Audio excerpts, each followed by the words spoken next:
El salmista dijo: yo me alegré con los que me decían, a la casa del Señor iremos. Y tenemos que reflejar esa alegría en este santo sábado. Para mí es un honor poder compartir el mensaje el día de hoy, primer sábado del año. Y bueno, para este tema quiero hacer algo diferente. He preparado lo que son diapositivas para entender el tema de hoy. Antes de empezar, quiero pedirles que inclinemos el rostro para pedir la dirección de nuestro Dios. Amado Padre Celestial, nos acercamos a tu presencia para pedirte que tú nos guíes en el camino que debemos de seguir, que nos muestres ese camino que debemos de andar, Señor, que tu presencia y tu mano nos dirija, Señor, que toque nuestro corazón para que podamos entender el mensaje que tú tienes esta tarde, Dios. Te lo pedimos todo esto en el nombre de tu Hijo amado Jesucristo. Amén. Bien, antes de empezar quisiera pedirle a 3 jóvenes que puedan pasar aquí adelante. Quiero hacerles unas preguntas. La primera pregunta que quiero hacerles es: ¿qué se te viene a la mente cuando escuchas la frase joven cristiano? Lo primero que se te venga a la mente. A ver, Víctor. Una frase. Una palabra. Alguien que tiene, un joven que tiene el carácter de Jesús, de Cristo. Excelente, muy bien. ¿Qué se te viene a la mente cuando escuchas un joven cristiano, esa frase joven cristiano? Tranquilo. Alguien tranquilo, muy bien. Un joven que no asiste a fiestas y cosas mundanas. Bien, que no participa en cosas mundanas. Excelente. Muy bien. Ahora, la siguiente pregunta es parecida. ¿Y cuando escuchas la frase joven adventista? Bueno, un joven íntegro. Un joven íntegro, muy bien, un joven íntegro. Jovial. Alguien jovial, muy bien. Preparado, consagrado. Preparado y consagrado. Excelente. Pueden tomar sus asientos. Gracias. Les daría premio, pero no traje. Excelente. 2 preguntas muy interesantes. Gracias nuevamente, jóvenes. Una cosa es decir que un joven es cristiano. Hay muchos cristianos, ¿no? Cristianos evangélicos, cristianos católicos, carismáticos, que realizan actividades parecidas a las nuestras. Pero otra cosa muy diferente es decir un joven adventista. A eso nosotros le podemos llamar identidad. Es que un joven adventista, mis hermanos y hermanas, una señorita adventista, es diferente al resto de personas que sigue a Cristo. Y hay algo que lo caracteriza. Y el día de hoy vamos a estudiar eso. ¿Amén? ¿O te gusta ser igual que el resto? ¿Quieres ser igual que el montón? Dice la canción que cantaba nuestra hermanita Samara: contracorriente. Todos están yendo en un solo rumbo, ¿no? Pero nosotros los adventistas estamos llamados a ir ¿en qué? En dirección opuesta, en contracorriente. Por ir en contracorriente nos van a ver mal, pero es eso lo que tenemos que hacer, siempre respaldados en la palabra de Dios. Amén. ¿Cuántos conocen a este personaje? ¿No lo conocen? Ya, yo les voy a presentar. El nombre de él es Clifford L.R. Goldstein. Él es el director general de la Escuela Sabática Mundial. Es un gran escritor. Los libros que tiene son adventistas del séptimo día. Y bueno, quiero leerles una cita que él tiene al respecto, ¿no? En uno de los libros que él escribió. Clifford Goldstein. Él dice, escuchen: no obstante, el adventismo de hoy pasa por una crisis. ¿Por qué pasa, dice? Una crisis. En una hora cuando deberíamos proclamar nuestro mensaje, no está diciendo el mensaje, él dice que nosotros tenemos nuestro mensaje. En una hora cuando deberíamos proclamar nuestro mensaje desde los tejados de las casas, nos estamos escondiendo en los sótanos. Muchos desconocen por qué son adventistas. ¿Sabes por qué eres adventista? Bueno, muchos dicen que desconocen por qué son adventistas, la razón por la cual se llaman adventistas del séptimo día. ¿Cuáles son sus creencias? ¿Y por qué las creen? Miles no devuelven sus diezmos, no asisten a la iglesia. Y muchos, particularmente, ¿qué? Los jóvenes, se están separando de ella. Yo llevo más o menos unos más de 15 años en la iglesia, y ya los jóvenes que yo veía, ya no los veo. Muchos de ellos se han ido a otra iglesia, muchos de ellos se han separado de la iglesia, otros también han fallecido, ¿no? Pero ya no los veo. Ya me siento viejo ya de no verlos a muchos de los con los cuales yo compartí, así como ustedes lo hacen. Particularmente los jóvenes se están separando de la iglesia. Los cultos, miren lo que dice, los cultos de adoración que deberían caracterizarse por su entusiasmo, poder y espiritualidad, a menudo son tan desabridos que llamarlos tibios sería hacerles un cumplido. Qué fuertes palabras, ojo, no está hablando aquí cualquier persona, está hablando el director de la Escuela Sabática Mundial. El adventismo de hoy pasa por una crisis ¿de qué? De identidad. ¿Una crisis qué? Teológica. Y una crisis espiritual. ¿Y cuál es el resultado? Una serie de cuestionamientos cruciales para la iglesia. Si ni siquiera sabemos quiénes somos, ¿para qué esforzarnos por traer a otros a nuestras filas? ¡Wow! ¡Qué interesante! Si nosotros no conocemos cuál es nuestra identidad, ¿por qué nos esforzamos por traer a otros? ¿Por qué estar 2 semanas haciendo evangelismo, trayendo a las personas a la iglesia, si nosotros ni siquiera estamos salvos, mis hermanos? Increíble. No sé si han visto un dibujo, no lo puse acá, me hubiera encantado ponerlo. Una fila de personas entrando a la iglesia, y dentro de la iglesia las personas cayendo al infierno. Un día les voy a traer ese tema. Si ni siquiera sabemos quiénes somos, ¿para qué esforzarnos por traer a otros a nuestras filas? Si no somos capaces de definir lo que creemos, ¿con qué fin lo enseñamos a otros? Si nos vemos desprovistos del poder espiritual, ¿a quiénes atraeremos? Y es que lo que necesitamos para atraer a otras personas a la iglesia, mis hermanos, no son actividades juveniles solamente.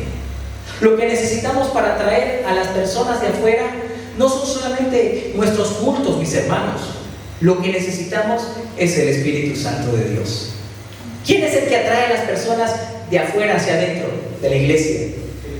Es el Espíritu Santo, es Cristo trabajando en medio de su iglesia.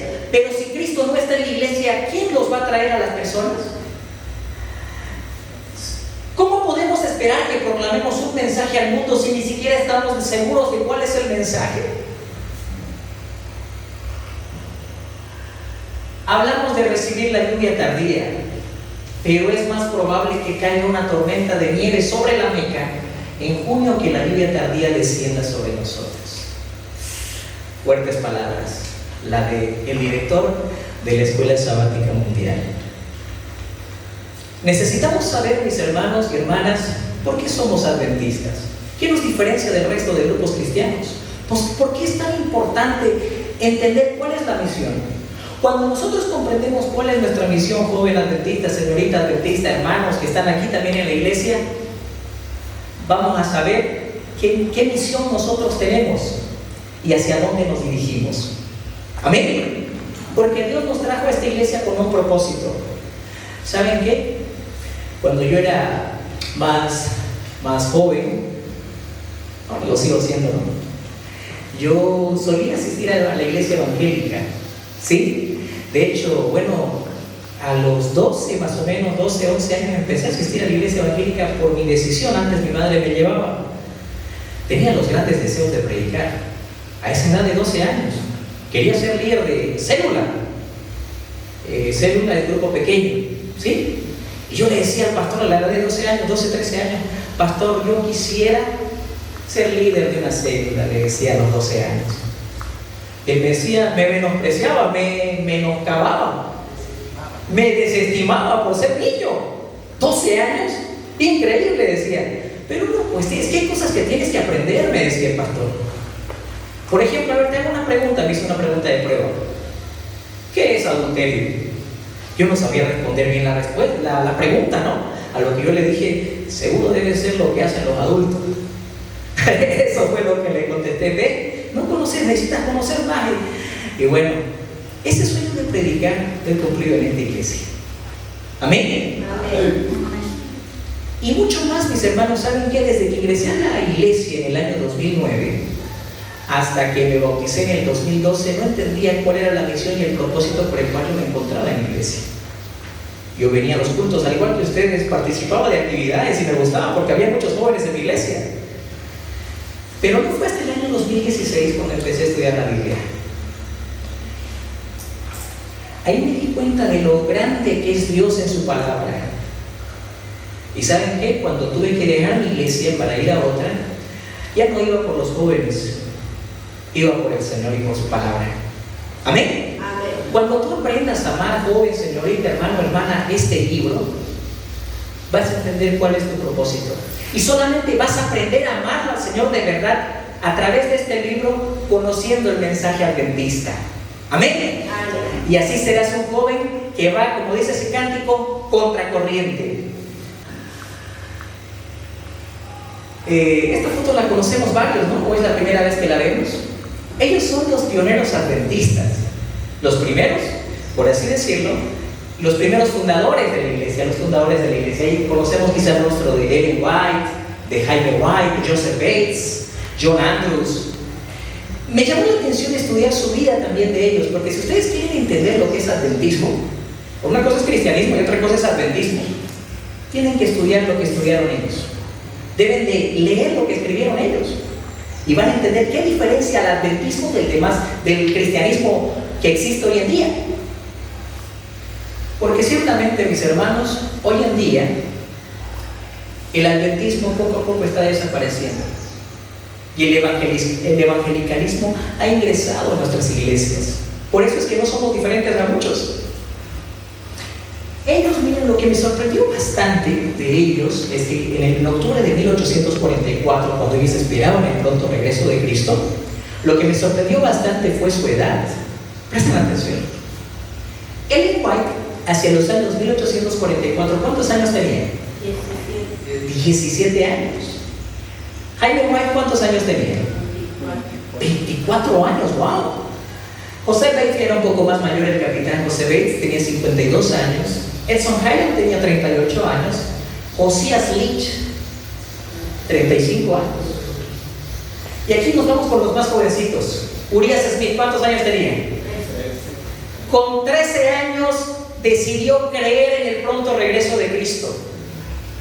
Y hoy en día estamos con esto de que a los niños hay que explicarles de otra manera, hay que explicarles de otra forma para que entiendan el Evangelio.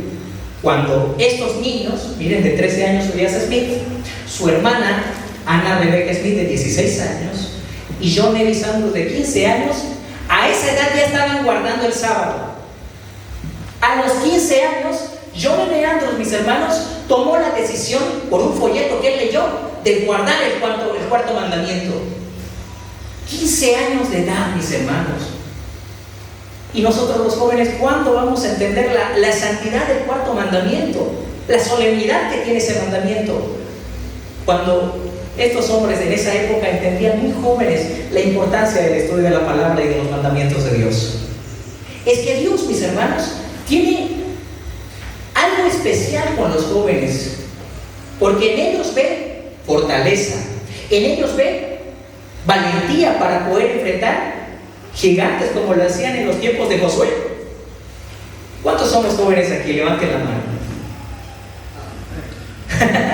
Otro tan medio mayorcito, ¿no? A ver, quiero ver cuántos somos jóvenes aquí. Yo me considero joven todavía. ¿Por qué creen que me he venido acá? Para que se me contagie más juventud. Dios quiere algo con nosotros, mis hermanos. Dios quiere que nosotros culminemos de predicar este mensaje y quiere que nosotros seamos trasladados al cielo sin conocer la muerte. Ese es mi sueño, ser trasladado al cielo sin conocer la muerte. ¿No es tu deseo también, mi hermano joven, señorita, que no conozcas la muerte? Que tus familiares conozcan al único Dios verdadero y a Jesucristo a quien ha enviado, y que tú y tu familia vayan al cielo. ¿O deseas estar 100 años más en esta tierra para conocer la muerte de algún familiar, algún amigo cercano? No. Es nuestro deber comprender cuál es nuestro mensaje para que comprendamos cuál es nuestra misión. Y hay algo que motivó a los pioneros para hacer lo que hicieron, y por el trabajo de ellos es que nosotros estamos aquí hoy en día, el estudio de la Biblia. Ellos no se motivaron con actividades juveniles, ellos fueron motivados por el poder de la palabra. Este libro, mis hermanos, aunque ya está algo viejito, tiene mucho poder si tú llegas a estudiarlo. Tiene mucho poder, hasta el punto que hizo que personas, así como ellos, muchos de ellos no eran estudiados, eran personas humildes, agricultores, llegasen a convertirse en grandes predicadores de la palabra de Dios, e inclusive llegasen a compartir su mensaje al resto del mundo. La palabra de Dios, ¿cuán importante es la palabra de Dios hoy en día? Ahí tenemos un ejemplo de Guillermo Miller, predicando la palabra de Dios. Guillermo Miller, una de las frases con las cuales él iniciaba su predicación era: 1. Temed a Dios y dadle gloria, porque la hora de su juicio ha llegado. Otra cita muy famosa de Guillermo Miller para iniciar un sermón era la siguiente: hasta 2300 tardes y mañanas, luego el santuario será purificado. Esas citas son las que nos distinguen a nosotros adventistas del resto del mundo, pero muy pocos jóvenes las comprenden, muy pocos las saben. Por eso es que decimos que estamos perdiendo la identidad de por qué somos adventistas. Guillermo Miller, inclusive, lo que decía nuestro hermano Moisés en la mañana, utilizaba un cuadro, ¿no?, de las profecías de la Biblia. ¿Creen que ustedes un cuadro con estos números se hace así nomás de la nada? No. Tiene que ser tiempo de estudio. Guillermo Miller estudió esto más de 20 años para poder explicarlo. Y con eso es lo que predicaba él. Y la gente dice que prestaba mucha atención. Hasta el punto donde un escritor sobre la forma de predicar de Guillermo Miller decía que cuando Miller predicaba era como si desenvainara una espada. Qué interesante, la espada del Espíritu, que es la palabra de Dios. Y esa espada de doble filo llegaba hasta lo más profundo del ser. Y es por eso que hasta jóvenes creían en su mensaje y personas se unieron a su predicación del pronto regreso de Cristo. Amén. Amén. Yo quiero predicar como Guillermo Miller, por lo menos quisiera acercarme a la forma que él predicó para poder culminar el mensaje que él empezó en 1840. Pero con la diferencia de que yo quiero ver al Señor Jesús venir. Amén. Amén. Pero hay alguien que no quiere. Hay alguien que no quiere. Alguien que dice: no, si se termina de predicar el Evangelio, mi fin llega. Quiero arrastrar a más personas, y más aún de la iglesia adventista del séptimo día, especialmente los jóvenes. Quiero distraer a esos jóvenes para que se pierdan. Quiero que se duerman. Quiero que no entiendan el mensaje que está predicando ese Roger o Moisés cuando predica él. No quiero que hagan caso a su mensaje. Más bien voy a hacer ver que estas personas son extremistas, que exageran, como que es un mensaje especial y diferente que tienen. Los voy a hacer confundir, dice él. Pero ¿saben? El diablo no ataca abiertamente al pueblo de Dios. Lo hace de manera sutil. Maneras que si no tenemos un buen discernimiento, vamos a caer. Una de las cosas que él utiliza es lo siguiente. Miren, quiero mostrarles un video. Presten atención. Si le pones volumen, presten atención a este video corto. Es corto simplemente. Es una noticia del noticiero Telemundo. Porque están surgiendo señales de que ver demasiados videos cortos podría estar afectando nuestro cerebro. Así es, un análisis de 71 estudios encontró que el consumo excesivo de este tipo de contenido se asocia con menos capacidad cognitiva, especialmente cuando hablamos de concentración. Según la Universidad de Oxford, incluso puede deteriorar nuestro estado intelectual y mental. Y ojo, mucho ojo, porque también encontraron vínculos con más síntomas de depresión, ansiedad y estrés. Esto salió en una noticia que dice lo mismo. Miren, escuchen qué es lo que hace el diablo para que nosotros descuidemos en nuestra vida espiritual, ¿no? Elon Musk, ¿cuántos conocen a Elon Musk? El CEO de Tesla, ¿no? Arremete contra los videos cortos. Están pudriendo el cerebro de las personas. ¿A qué me refiero con videos cortos? ¿En qué plataformas hoy en día se ven esos videos cortos? ¿Ah? Facebook, YouTube, TikTok. el más famoso TikTok. Apuesto que todos tenemos TikTok. Raro es el que puede decir, yo lo tengo. Amén, por la persona que no lo tiene. Pero miren, en el otro video de Telemundo decía que sí, los videos cortos tienen un efecto sobre la mente. Vamos a ver un poco. Al consultarle sobre cuál invención considera que nos ha hecho peores en lugar de mejores, respondió con ironía, quizá un video corto. Parece que está pudriendo el cerebro de la gente. Más adelante dice, este comentario deriva de una visión crítica hacia el consumo rápido de información y entretenimiento. Un fenómeno que para el empresario implica una degradación ¿de qué? De la atención y el pensamiento profundo. Cuando vemos un video corto, mis hermanos, poco a poco nuestra mente se va degradando. Ese sistema de atención se va perdiendo. ¿Por qué creen que hoy en día existen prédicas de 1 hora y la mayoría de las personas está durmiendo? Hoy en día, los hermanos de la iglesia ya no pueden soportar una prédica de 1 hora y media. Hasta el punto donde se nos dice, hermano, tienes que predicar una prédica de media hora, ¿sí o no? O 15 minutos, si es más corto, mejor. ¿Cómo es eso, mi hermano? Somos capaces nosotros de ver películas que duran 2 horas, 3 horas, 4 horas. Y estar atentos, ¿no? Series, vemos toda la noche. Y no podemos prestar atención a una prédica que dura por lo menos 1 hora. Y es que el plan del diablo es sutil. El plan del diablo es a través de los videos cortos hacer que nuestra atención vaya degradándose hasta el punto donde ya me aburrí, me duermo. Y esto pasa especialmente cuando nosotros escuchamos un sermón, hermanos. A mí me ha tocado ir a ciertas iglesias donde la mayoría se duermen, por lo menos la mitad, ¿no? A veces me pregunto si mis temas son bien aburridores, ¿no? Pero también esto me llevó a pensar de que sí, hermanos, de alguna manera u otra, el enemigo está jugando. Y es que el enemigo quiere que no entendamos la palabra de Dios. En el pasado, hace 100 años, hay un escrito, un testimonio que dice que A.T. Jones, no sé si han escuchado A.T. Jones, el nombre de A.T. Jones. Cuando él se puso a defender en 1880 y algo, él se puso a defender la libertad religiosa, se está registrado que tuvo un sermón que duró aproximadamente 4 horas. ¿Tú serías capaz de aguantar 4 horas? Nadie, ¿no? Depende. Pero 4 horas. Y hoy en día queremos que se predique media hora, 15 minutos. Hermanos, esto nos llama la atención de que nosotros debemos de cuidar nuestra mente. En alguna ocasión, en una vigilia, se predicó una cita muy especial, ¿no? ¿Qué decía Salomón? Sobre todo, cuida tu corazón. El corazón no es este, ¿no? Es la mente. Cuida tu corazón, cuida tu mente, porque de él emana la vida. Y esos videos cortos están pudriendo nuestra mente. ¿Y saben qué?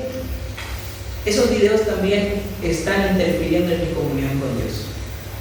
En lugar de estudiar la Biblia, bueno, muchos de nosotros vemos esos videos, cosa que debería de cambiar, ¿no es así?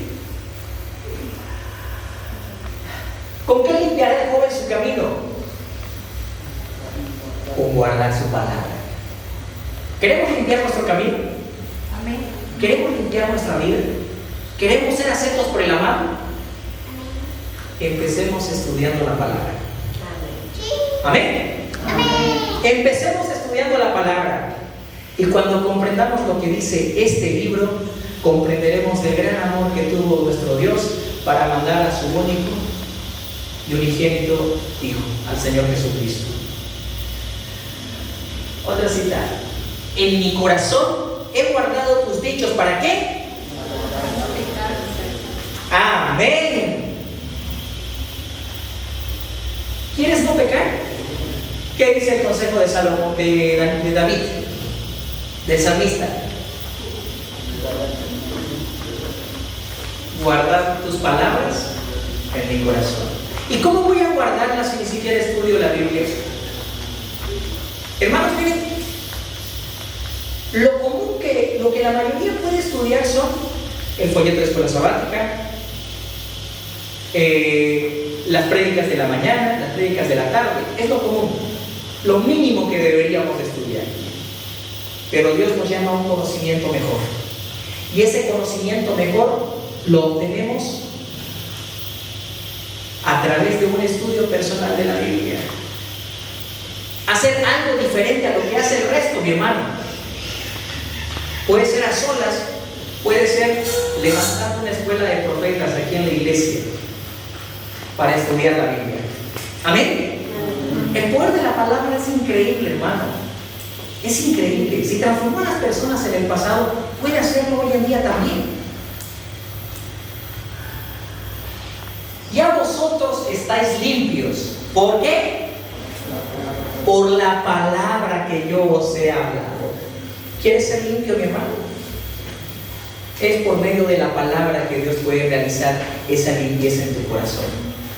Y es simple, mis hermanos. El espíritu de profecía dice que para acercarnos a Cristo no necesitamos estar tristes, no necesitamos venir a Él en agonía.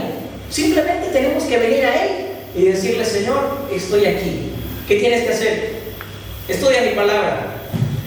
Y empezar a estudiarla. Y vas a ver que con el pasar del tiempo la palabra misma va trabajando en tu persona, va cambiándote. Y con el tiempo las personas dirán: ¿quién eres tú? ¿Acaso eres diferente? Yo quiero ser como tú. ¿No quisieras que las personas alrededor digan eso de ti? Yo quiero ser como es Víctor. No sé qué tiene Moisés, que yo quiero ser como él, me inspira. Y nuestra vida llega a convertirse en una bendición para las demás personas, hasta el punto que no necesitamos abrir nuestra boca para predicar, sino que a través de nuestra vida las personas quieren ser como Cristo. Amén. Amén. Mis hermanos y hermanas, hablábamos hace rato de Guillermo Miller. Guillermo Miller tiene una frase muy interesante que es la siguiente. Escucha lo que dice: debes predicar, ¿qué? La Biblia. Debes probar todas las cosas mediante la Biblia. Debes hablar la Biblia. Debes exhortar, ¿con qué? Con la Biblia. Debes de orar con la Biblia y amar la Biblia, y haz todo lo posible para que los demás amen también la Biblia. Amén. Ese es nuestro objetivo, mis hermanos líderes, mi hermana directora de JA. Si tú logras este año que tus jóvenes amen la Biblia, has cumplido tu misión. Dios no te va a exigir que tú cumplas el MSI. Dios te va a exigir que a todos estos jóvenes que tienes a tu cargo los acerques más a la Biblia. Y si cumples eso, Dios te dará tu recompensa. Lo mismo Moisés. Si hacemos que las personas se acerquen al estudio de la palabra, al menos a las que tenemos cerca, cumpliremos nuestra misión. En el día del juicio Dios no nos va a decir cuántas personas ganaste, cuánto hiciste crecer tu iglesia en infraestructura. Eso no nos va a preguntar. El Señor va a preguntar: ¿qué es lo que hiciste con los que yo te di? Para ir terminando, vamos al libro de San Juan 17. San Juan capítulo 17. Hay una cita muy interesante en la oración del Señor Jesús que me llamó mucho la atención y quiero que lo leamos. Cuando el Señor Jesús estaba terminando su ministerio, antes de ir a la cruz, Él elevó la siguiente oración. Vamos a leer desde el versículo 1. Amén. 17:1 de San Juan. Dice: estas cosas habló Jesús, y levantando los ojos al cielo dijo: Padre, la hora ha llegado. Glorifica a tu Hijo, para que también tu Hijo te glorifique a ti. Como le has dado potestad sobre toda carne, para que la vida eterna a todos los que le diste. Y esta es la vida eterna, que te conozcan a ti, el único Dios verdadero, y a Jesucristo, a quien has enviado. Yo te he glorificado en la tierra. He acabado la obra que me diste que hiciese. Ahora pues, Padre, glorifícame tú al lado tuyo, con aquella gloria que tuve contigo antes que el mundo fuese. He manifestado tu nombre a los hombres del mundo que me diste. Joven líder, señorita líder, joven líder, o hermanos grandes, hermanos mayores líderes. Esa tiene que ser nuestra oración. He manifestado tu nombre a los hombres del mundo que me diste. ¿No quisieras terminar este año, esta gestión, diciéndole al Señor: Señor, he cumplido con el ministerio que me diste, he manifestado tu nombre a las personas que me diste? El Señor Jesús lo había hecho y estaba feliz de haber cumplido su misión. Sigue diciendo: tuyos eran y me los diste y han guardado tu palabra. Ahora he conocido que todas las cosas que me has dado proceden de ti, porque las palabras que me diste les he dado. Y ellos las recibieron y han conocido verdaderamente que salí de ti y han creído que tú me enviaste. Yo ruego por ellos, no ruego por el mundo, sino por los que me diste, porque tuyos son, y todo lo mío es tuyo, y lo tuyo mío, y he sido glorificado en ellos. Amén. Y la oración de Jesús es más extensa. Él nos dice el día de hoy, mis hermanos, que cumplamos con la misión que tenemos en nuestra iglesia. Si tenemos un cargo a la iglesia, animemos a nuestros hermanos a que amen la Biblia. Y si cumplimos con ese objetivo, mis hermanos, Dios estará feliz de la tarea que hayamos realizado. Amén. Amén.